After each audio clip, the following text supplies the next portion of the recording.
Chapter 4-7. CEO muda dan nona muda. Bisakah kau jelaskan kenapa aku harus membangun hotel di Jepang dan bukan di Jerman?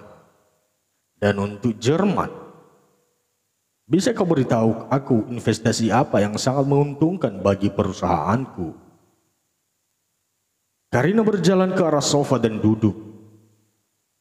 Bergabung bersama mereka dan dengan anggun membuka iPad yang sejak tadi dipegangnya. Ia pun mulai serentak mengkram. Begini Pak Gerald. Jepang pada beberapa tahun ke depan akan menjadi tujuan destinasi dunia baik di bidang pariwisata maupun bidang teknologi. Ingat loh, Jepang memiliki sistem kelola yang rapi dan kompeten, sedangkan Jerman, Anda sebaiknya berinvestasi di bidang properti karena masyarakat Jerman menyukai sesuatu yang baru dan unik. Untuk Wijaya Group batalkan saja, Pak. Gerald dan Tommy kembali saling memandang. Kenapa? Tanya Gerald. Lalu Karina memperlihatkan hot news pagi itu di layar iPad-nya ke depan muka Gerald. Putri Grup Wijaya terlibat skandal dan gara-gara itu saham mereka anjlok. Beberapa anak perusahaan mereka, sebagian sudah menjual saham dan sisanya masih menunggu keajaiban. Gila nih cewek, ajaib. Analisis kurs bursa saham dan investasinya mantep banget. Bahkan jurusan magister nggak ada sedetail ini analisisnya. Dia tahu betul untung ruginya di mana. Permainan sahamnya di mana. Hebat Karina. Kamu memang berbeda. Akhirnya aku mendapatkan berlian di tengah lautan luas dan ganas ini. Gerald terkagum dalam hati. Kini lagi-lagi Tommy dan Gerald saling berpandangan. Lu ingat Sania? Astaga, Tuhan, dia Sania Wijaya. Gerald kembali tersadar pada ingatannya akan kejadian 2 hari lalu saat dia menggoda Sania. Ia pun menepuk jidatnya. Karina terkekeh sesaat melihat 2 orang idiot yang baru saja kena tipu oleh seorang janda yang mengaku perawan. Nahas. Seorang pewaris tunggal kerajaan bisnis Pratama Group ternyata tak lebih seperti badut yang bersembunyi di balik sayap malaikatnya. Kalau gue mah ogah, orang kayak gini nggak cocok jadi pewaris, cocoknya jadi pengemis. Ops, kok gue maki sendiri sih? Apa kita bisa pergi sekarang? Ucap Gerald dan Tommy serempak sambil melototi Karina. Ia hanya mendelik dengan sorot ragu. Agenda Tuan Gerald hari ini 8.00 tanda tangan kontrak dengan investasi Jepang. 10.00 tanda tangan kontrak dengan investor Jepang. Dan bla bla bla. Sore itu, setelah menyelesaikan semua tugasnya, Karina merebahkan tubuh ke atas ranjang, melepaskan penat yang mulai menyapanya. Sial, si Gerald idiot. Dia pikir gue robot, mainannya apa? Kasih kerjaan setumpuk gini. Anggi keluar dari kamar mandi dan mengeringkan rambut dengan handuk kecil pink soft kesayangannya, lalu melempar handuk itu ke wajah Karina. Buset. Lu apaan sih, Ang? Gue kecapean tahu.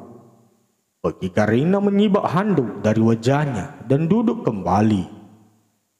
Daripada lu ngoceh melulu, mending mandi sana biar seger. Lo kayak cucian habis dikucek tahu enggak? Gila, badan gue pegel semua, Ang. Ya, itu dari risikonya, Rin. Namanya juga kita orang level 1. Dibandingkan dengan Pak Gerald, paket komplit dan nggak perlu capek-capek mikirin mau makan apa besok lusa. Tinggal jentikan jari semua udah di hadapannya. Itu menurut lo, gue enggak. Jelaslah, lo kan emang udah berasal dari lautan emas. Rin, tahu apa lu tentang kami yang dari telaga keruh gini? Chapter 5. Setelah selesai mengenakan dress kaosnya, Karina kembali bergelut dengan laptop dan iPad-nya. Begitu menyalakan layarnya, setumpu pesan email dari WeChat datang bertubi-tubi seperti bunyi tembakan yang dilepas. Mata Karina membelalak seraya berteriak histeris. Anggi yang baru saja terlelap dengan masker malam di wajahnya sontak terkejut dan berjingkrak bangun. Ada apa? Ada apa? Ada apa? Ujarnya dengan ekspresi yang sangat panik. Mata Agi menemukan Karina yang seketika diam, tetapi masih mengusap wajah dan mengacak rambutnya. Karina, "Peki Anggi, lo tuh ya seneng banget bikin orang panik. Sekalian aja lo bunyiin petasan, biar gue mati mendadak." Anggi memeki dengan masker yang masih menempel di wajahnya. Karina seketika menutup mulutnya dengan kedua tangan dan menatap Anggi. "Maaf, Anggi. Lo kenapa sih sampai segitunya? Abis gue, si geral gunung es itu mau bunuh gue pelan-pelan. Maksud lu apa sih?" Anggi beringsut ke samping Karina dan membelototi layar iPad yang tergeletak di meja. "Gile, emang tuh orang sinting kali ye. Setahu gue dulu Rena nggak kayak gini. Kok bisa lo sih, Rin? Lo bantuin gue dong, please. Gue nggak mungkin menyelesaikan ini semua dalam semalaman. Belum lagi rekap laporan keuangan dari Perancis, LA, dan India. Oh Tuhan, gue bisa mati di depan komputer kalau gini." Malam ini Anggi dan Karina bekerja lembur. Sementara Gerald masih meeting dengan Mr. Knight dari Jerman. "Thank you, Mr. Knight. I hope we can make good cooperation." "Yes, me too." Kedua berjabat tangan. Setelah itu Gerald menghubungi nomor yang sudah tak asing baginya. "Lo telepon siapa, G?" tanya Tommy. "Karina," jawabnya ketus. "Gile, ini udah jam 3 pagi dan Karina pasti udah tidur." "Oh iya, itu menurut lo. Kita taruhan. Kalau telepon gue diangkat berarti gue menang. Dan kalau enggak, gue booking lu 2 gadis perawan malam ini pakai hotel gue." Tommy terlihat sumringah mendengar jackpot dari bilioner, sang dewa kekayaan. Akhirnya Gerald menelepon Karina. Hingga di dering kelima, teleponnya diangkat. "Halo, ya Pak Bos. Ada apa?" "5 menit lagi aku akan sampai di rumahmu. Bersiap-siaplah." "Tapi, tut, tut, tut." Lagi-lagi Tommy kalah telak dengan si jenius Gerald. "Gile lu. Lu apaan tuh cewek? Bisa-bisanya jam segini masih melek. Emang lu pakai santet apaan sih, G?" "Dah lu diam. Gue pergi sendiri. Lu pulang juga sana. Gue lagi pingin sendiri." Gerald menepuk pundak sahabatnya dan berlalu meninggalkan Tommy yang dilema sendiri. Karina mengacak rambutnya dan menyedarkan kepalanya ke meja. Hampir setengah kerjaannya dapat dia selesaikan meskipun beberapa dokumen yang masih mengantri di depan. Tit, tut. Karina sontak mengangkat kepala dan segera berlari ke arah pintu kos Anggi. Ia mendapati Gerald yang berpos bak model di dekat mobil sportnya.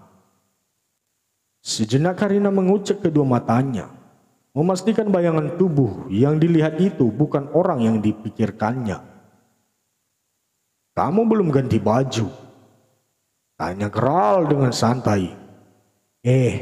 Dasar lek lu. Meskipun lo bos gue, nggak boleh seenak perut lu ngatur jadwal hidup gue gini dong. Sudah, ini udah jam 4 pagi. Buruan ganti baju. Gue nggak suka lo pakai baju dress kaos. Kayak anak SMP saja. Gue kasih 5 menit.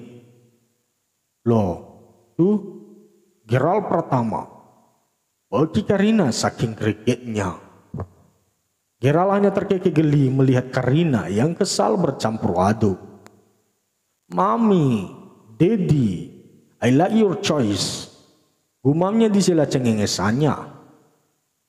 "Kamu memang berbeda. Kuakui di hadapanmu. Aku mengaku kalah, Karina Adesta. Sekarang aku tahu kenapa kamu menolakku. Karena kau memang berbeda di mataku dan di mata duniaku. Dasar nona muda manjaku," batin Geralt sambil menyetir dengan tenang sambil sesekali memandangi wajah kusut Karina. Chapter 6-7. Karina dan Geralt sudah sampai di sebuah landasan penerbangan pribadi milik keluarga Pratama. Lagi Karina membelalakan matanya akan kegilaan sang The Crazy Boss. Mobil sport Geralt sudah berhenti dengan sempurna, tetapi keduanya belum juga beranjak. Beberapa orang pengawal pribadi Geralt berlari menghampiri dan membukakan mereka pintu kendaraan. "Sudah, jangan banyak berpikir. Cepat turun. Ntar pas udah pesawat lu mandi dan ganti baju. Semua udah disiapin di sana," jelas Geralt dengan nada dingin. "Terus kantor gimana?" "Loh, sekretaris gue. Lo masuk apa enggak itu urusan lo sama gue. Bukan kepala departemen atau bagian personalia." Tanpa banyak basi, Geralt berjalan keluar. Dengan penuh karisma, Geralt berjalan melangkah dengan memasukkan kedua tangan dalam saku celananya. Bergaya seperti model profesional, ia mendekati badan pesawat yang sejak tadi menunggu. Karina hanya mengekor sambil memasang wajah masak dan kesal. Setibanya di dalam awak pesawat, seorang pramugari cantik menyambut Karina dengan penuh sopan dan hormat. "Dasar orang kaya sombong, taunya pamer aja. Dia nggak tahu apa, gue juga bisa pamer. Kalau gue mau, semua pengawal lu sama pengawal pesawat lu itu bisa dibeli bokap dan nyokap gue. Mama, papa, bogos pipota, aku kan kalian," gumam Karina. Geralt berbalik dan terkejut melihat Karina keluar dengan pakaian dress peach pendek selutut yang menutupi seluruh badannya. Dengan rambut yang dibiarkan tergerai, ia keluar dengan wajah sendu dan murung. Geralt memeringkan wajahnya, mencoba mengintip wajah Karina yang tersembunyi di balik ekspresinya. "Lo kenapa kecut gitu?" tanya Geralt langsung mengalihkan penglihatannya ke layar laptop yang menempel di pangkuannya itu. "Kita mau kemana sih? Mau ngapain? Nginep di mana? Pulangnya kapan? Di sana gue dikasih makan atau enggak?" Kening Geralt mengerut dan langsung mengangkat wajahnya melihat ke langit kabin pesawat. Ia mendengus kesal dan langsung melirik tajam ke arah Karina yang masih menunduk. "Ya ampun, Karina. Lu kalau nanya satu-satu dong, kayak tembakan meriam aja. Ya abis gue dibawa tanpa alasan gak jelas gitu. Jangan-jangan lu mau jual gue ya ke partner lu supaya bisnis lu tambah lancar," ucap Karina menyipitkan mata menatap Geralt yang menatap dingin ke arahnya. "Karina," serunya sengaja menekan nada nama gadis itu.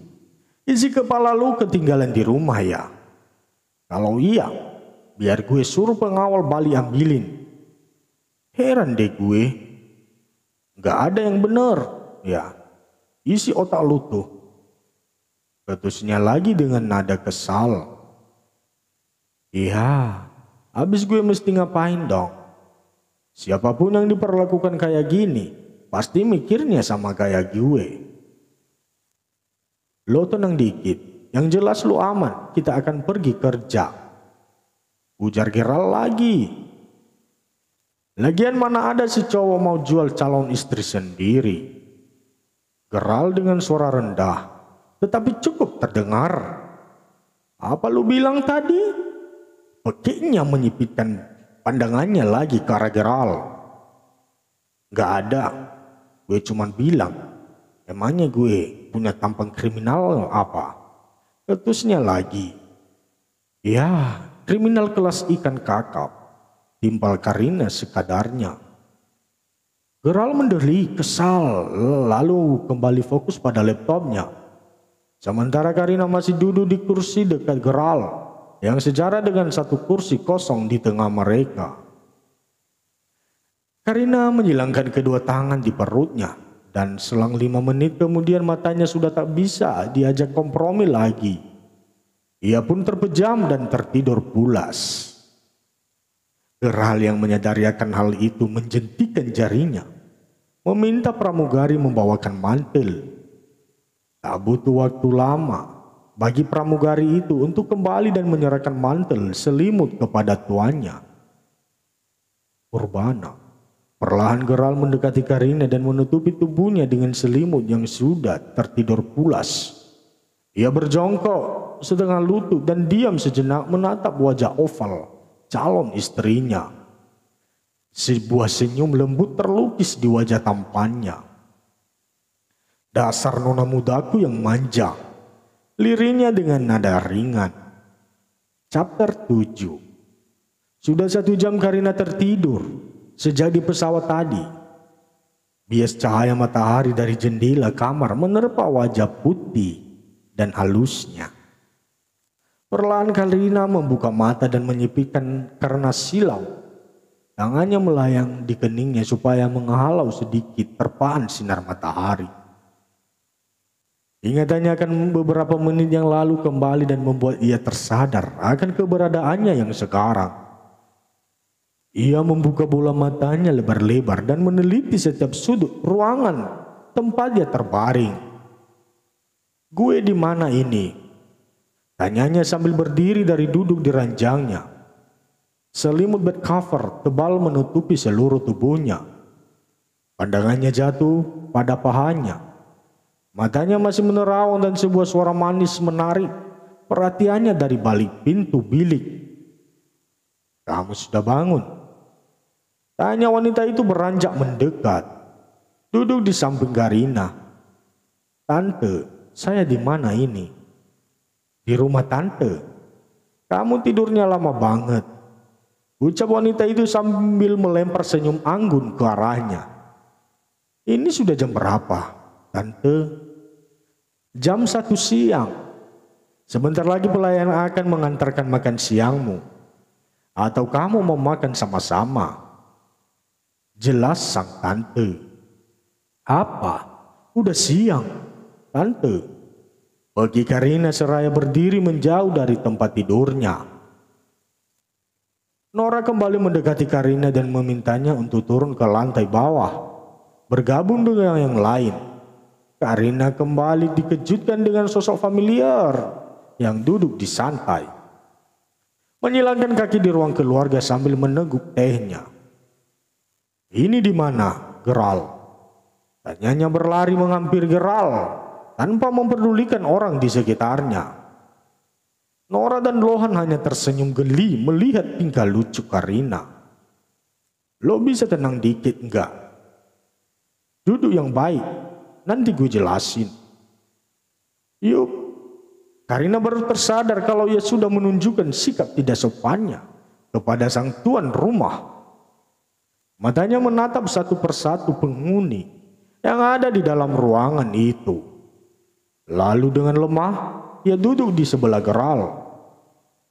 Geral mulai membuka suara setelah meletakkan cangkir antik di atas meja kaca di depannya. "Karina, ini rumah keluargaku. Kita ada di Prancis sekarang. Aku ada kunjungan bisnis di sini. Sekalian besuk papi dan mamiku." Mata Karina menatap Lohan dan Nora secara bergantian, lalu ia pun membungkuk memberi hormat kepada tetua di keluarga itu. "Salam kenal, Om, Tante," sapanya dengan nada lembut. Lohan berdiri dan beranjak mendekati ke arah Karina. "Papa ada urusan. Papa pergi dulu. Dan kamu, Karina, anggap saja rumah sendiri," ucap Lohan sambil mencium ujung kepala Karina yang masih dengan raut bingungnya. Nora pun beranjak ke dapur untuk menyiapkan semua. "Kamu ikut mamiku. Makan dulu, Gih." Kruyuk, kruyuk, kruyuk. Suara kruyuk yang keluar dari perut Karina. Dengan penuh malu, Karina hanya menunduk memegangi perutnya. Sementara Geral berlalu sambil menyungging senyum di sudut bibirnya. Ya, sekarang Karina ada di kediaman keluarga Pratama. Semua menjamunya dengan sangat baik dan penuh keramah tamahan. Setiap bahasa Prancis yang dilontarkan pelayan Nora dijawabai oleh Karina dengan bahasa yang sama. Tanpa sadar Karina sedikit demi sedikit menunjukkan kepribadiannya sebagai nona muda. Tanpa ia sadari, Nora dan juga Geral merasakan keanehan dengan kepribadian Karina. Katie, sepupu Geral, yang seumuran dengan Karina, setia mendampingi perempuan itu di rumah. Ia pun tak senggan berbagi cerita dengan Karina yang sudah dianggap keluarga sendiri. Alhasil Karina menjadi betah dan nyaman di keluarga Geral. Sepanjang hari Katie menemani Karina berkeliling rumah dan juga menceritakan kisah di balik foto keluarga yang terpampang di ruang kerja.